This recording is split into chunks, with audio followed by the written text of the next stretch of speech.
ಸರ್ಕಾರಕ್ಕೆ ಗ್ಯಾರಂಟಿಗಳು ಹೊರೆಯಾಗಿದೆ, ಹೀಗಾಗಿ ಖಾಲಿ ಹುದ್ದೆಗಳನ್ನು ಭರ್ತಿ ಮಾಡ್ತಾ ಇಲ್ಲ ಅಂತ ರಾಜ್ಯ ಬಿಜೆಪಿ ಅಧ್ಯಕ್ಷ ಬಿವೈ ವಿಜೇಂದ್ರ ಅವರು ಗುಡುಗಿದ್ದಾರೆ.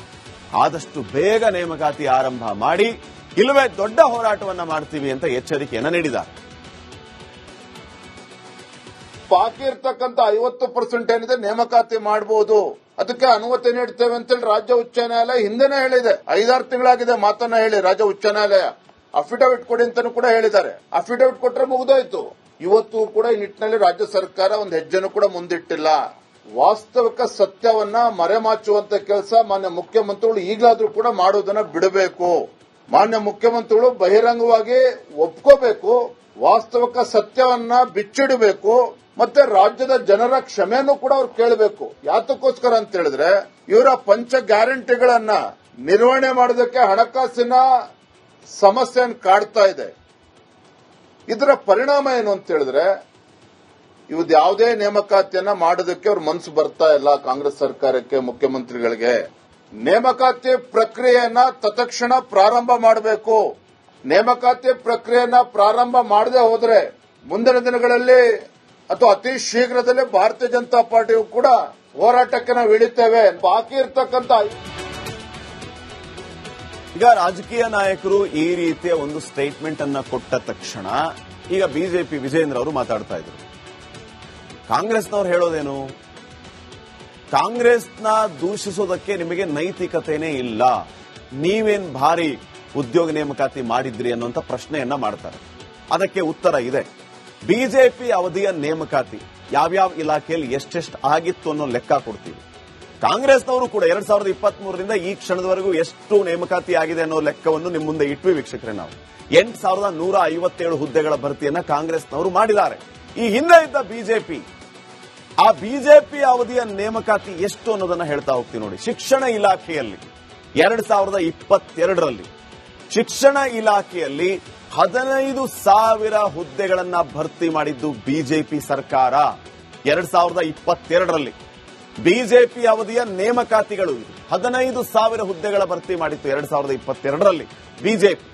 ಇನ್ನ ಆರೋಗ್ಯ ಇಲಾಖೆಯಲ್ಲಿ ಅದೇ 2022ರ ಇಸ್ವಿಯಲ್ಲಿ 1048 ಹುದ್ದೆಗಳನ್ನ ಭರ್ತಿ ಮಾಡಿತ್ತು ಆಗಿನ ಬಿಜೆಪಿ ಸರ್ಕಾರ. ಇನ್ನ ಅಬಕಾರಿ ಇಲಾಖೆಗೆ ಬಂದ್ರೆ ಅಗೇನ್ 2022ರಲ್ಲಿಯೇ 1100 ಹುದ್ದೆಗಳ ನೇಮಕಾತಿಯನ್ನ ಮಾಡಿತ್ತು ಬಿಜೆಪಿ ಸರ್ಕಾರ. ಇನ್ನ ಕೆಎಂಎಫ್ನಲ್ಲಿ 2022ರಲ್ಲಿ 487 ಹುದ್ದೆಗಳ ನೇಮಕಾತಿಯನ್ನ ಮಾಡಿತ್ತು ಬಿಜೆಪಿ ಸರ್ಕಾರ. ಮತ್ತೆ ಶಿಕ್ಷಣ ಇಲಾಖೆಯಲ್ಲಿ 2022ರಲ್ಲಿ 778 ಉಪನ್ಯಾಸಕರ ನೇಮಕವನ್ನ ಮಾಡಿಕೊಳ್ಳುತ್ತೆ ಆಗಿನ ಬಿಜೆಪಿ ಸರ್ಕಾರ. ಇಂಧನ ಇಲಾಖೆಯಲ್ಲಿ 2022ರಲ್ಲಿ 1192 ಇಂಜಿನಿಯರ್ಗಳ ಆಯ್ಕೆಯನ್ನ ಮಾಡಿಕೊಳ್ಳುತ್ತೆ ಆಗಿನ ಬಿಜೆಪಿ ಸರ್ಕಾರ. ಇನ್ನ ಆರೋಗ್ಯ ಮತ್ತು ಕುಟುಂಬ ಕಲ್ಯಾಣ ಇಲಾಖೆಗೆ ಬಂದ್ರೆ 2022ರಲ್ಲಿ ಖಾಲಿ ಇದ್ದ 320 ಹುದ್ದೆಗಳನ್ನ ಭರ್ತಿ ಮಾಡುತ್ತೆ ಆಗಿನ ಬಿಜೆಪಿ ಸರ್ಕಾರ. ಇನ್ನ ಗೃಹ ಇಲಾಖೆ 2022ರಲ್ಲಿ 3484 ಕಾನ್ಸ್ಟೇಬಲ್ಸ್ಗಳನ್ನ ಭರ್ತಿ ಮಾಡಿಕೊಳ್ಳುತ್ತೆ ಅಂದಿನ ಬಿಜೆಪಿ ಸರ್ಕಾರ. ಮೀಸಲು ಪೊಲೀಸ್ ಪಡೆ 2021ರಲ್ಲಿ ರಿಸರ್ವ್ ಪೊಲೀಸ್ ಅನ್ನು ಕೂಡ ಭರ್ತಿ ಮಾಡಿಕೊಳ್ತಾರೆ. 250 ಹುದ್ದೆಗಳ ಭರ್ತಿ ಆಗುತ್ತೆ.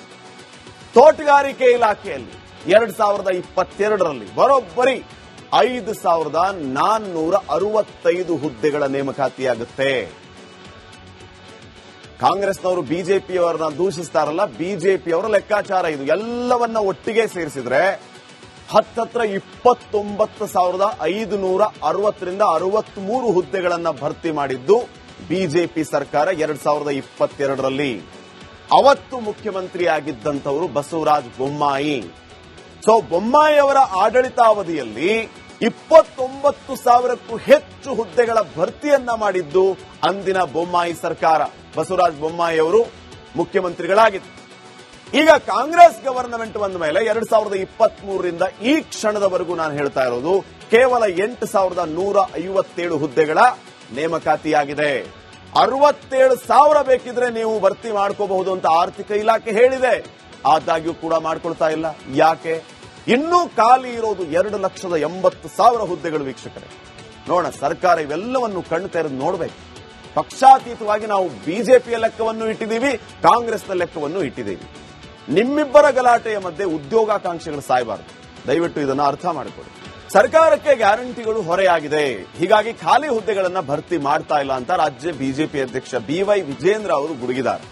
ಆದಷ್ಟು ಬೇಗ ನೇಮಕಾತಿ ಆರಂಭ ಮಾಡಿ, ಇಲ್ಲವೇ ದೊಡ್ಡ ಹೋರಾಟವನ್ನ ಮಾಡ್ತೀವಿ ಅಂತ ಎಚ್ಚರಿಕೆಯನ್ನ ನೀಡಿದ್ದಾರೆ. ಬಾಕಿ ಇರ್ತಕ್ಕಂಥ 50% ಏನಿದೆ ನೇಮಕಾತಿ ಮಾಡಬಹುದು, ಅದಕ್ಕೆ ಅನುಮತಿ ನೀಡ್ತೇವೆ ಅಂತೇಳಿ ರಾಜ್ಯ ಉಚ್ಚ ನ್ಯಾಯಾಲಯ ಹಿಂದೆನೇ ಹೇಳಿದೆ. 5-6 ತಿಂಗಳಾಗಿದೆ ಮಾತನ್ನ ಹೇಳಿ ರಾಜ್ಯ ಉಚ್ಚ ನ್ಯಾಯಾಲಯ. ಅಫಿಡವಿಟ್ ಕೊಡಿ ಅಂತಾನೂ ಕೂಡ ಹೇಳಿದ್ದಾರೆ. ಅಫಿಡವಿಟ್ ಕೊಟ್ರೆ ಮುಗಿದೋಯ್ತು. ಇವತ್ತು ಕೂಡ ಈ ನಿಟ್ಟಿನಲ್ಲಿ ರಾಜ್ಯ ಸರ್ಕಾರ ಒಂದು ಹೆಜ್ಜೆನೂ ಕೂಡ ಮುಂದಿಟ್ಟಿಲ್ಲ. ವಾಸ್ತವಿಕ ಸತ್ಯವನ್ನ ಮರೆಮಾಚುವಂತ ಕೆಲಸ ಮಾನ್ಯ ಮುಖ್ಯಮಂತ್ರಿಗಳು ಈಗಲಾದ್ರೂ ಕೂಡ ಮಾಡುವುದನ್ನ ಬಿಡಬೇಕು. ಮಾನ್ಯ ಮುಖ್ಯಮಂತ್ರಿಗಳು ಬಹಿರಂಗವಾಗಿ ಒಪ್ಕೋಬೇಕು, ವಾಸ್ತವಿಕ ಸತ್ಯವನ್ನ ಬಿಚ್ಚಿಡಬೇಕು, ಮತ್ತೆ ರಾಜ್ಯದ ಜನರ ಕ್ಷಮೆಯನ್ನು ಕೂಡ ಅವ್ರು ಕೇಳಬೇಕು. ಯಾತಕ್ಕೋಸ್ಕರ ಅಂತ ಹೇಳಿದ್ರೆ, ಇವರ ಪಂಚ ಗ್ಯಾರಂಟಿಗಳನ್ನ ನಿರ್ವಹಣೆ ಮಾಡೋದಕ್ಕೆ ಹಣಕಾಸಿನ ಸಮಸ್ಯೆಯನ್ನು ಕಾಡ್ತಾ ಇದೆ. ಇದರ ಪರಿಣಾಮ ಏನು ಅಂತ ಹೇಳಿದ್ರೆ, ಇವ್ದು ಯಾವುದೇ ನೇಮಕಾತಿಯನ್ನ ಮಾಡೋದಕ್ಕೆ ಅವ್ರ ಮನಸ್ಸು ಬರ್ತಾ ಇಲ್ಲ ಕಾಂಗ್ರೆಸ್ ಸರ್ಕಾರಕ್ಕೆ, ಮುಖ್ಯಮಂತ್ರಿಗಳಿಗೆ. ನೇಮಕಾತಿ ಪ್ರಕ್ರಿಯೆಯನ್ನ ತತ್ಕ್ಷಣ ಪ್ರಾರಂಭ ಮಾಡಬೇಕು. ನೇಮಕಾತಿ ಪ್ರಕ್ರಿಯೆಯನ್ನ ಪ್ರಾರಂಭ ಮಾಡದೆ ಹೋದ್ರೆ ಮುಂದಿನ ದಿನಗಳಲ್ಲಿ ಅಥವಾ ಅತಿ ಶೀಘ್ರದಲ್ಲೇ ಭಾರತೀಯ ಜನತಾ ಪಾರ್ಟಿಯು ಕೂಡ ಹೋರಾಟಕ್ಕೆ ನಾವು ಇಳಿತೇವೆ. ಬಾಕಿ ಇರ್ತಕ್ಕಂಥ ಸರ್ಕಾರಕ್ಕೆ ಗ್ಯಾರಂಟಿಗಳು ಹೊರೆಯಾಗಿದೆ, ಹೀಗಾಗಿ ಖಾಲಿ ಹುದ್ದೆಗಳನ್ನ ಭರ್ತಿ ಮಾಡ್ತಾ ಇಲ್ಲ ಅಂತ ರಾಜ್ಯ ಬಿಜೆಪಿ ಅಧ್ಯಕ್ಷ BY ವಿಜೇಂದ್ರ ಅವರು ಗುಡುಗಿದ್ದಾರೆ.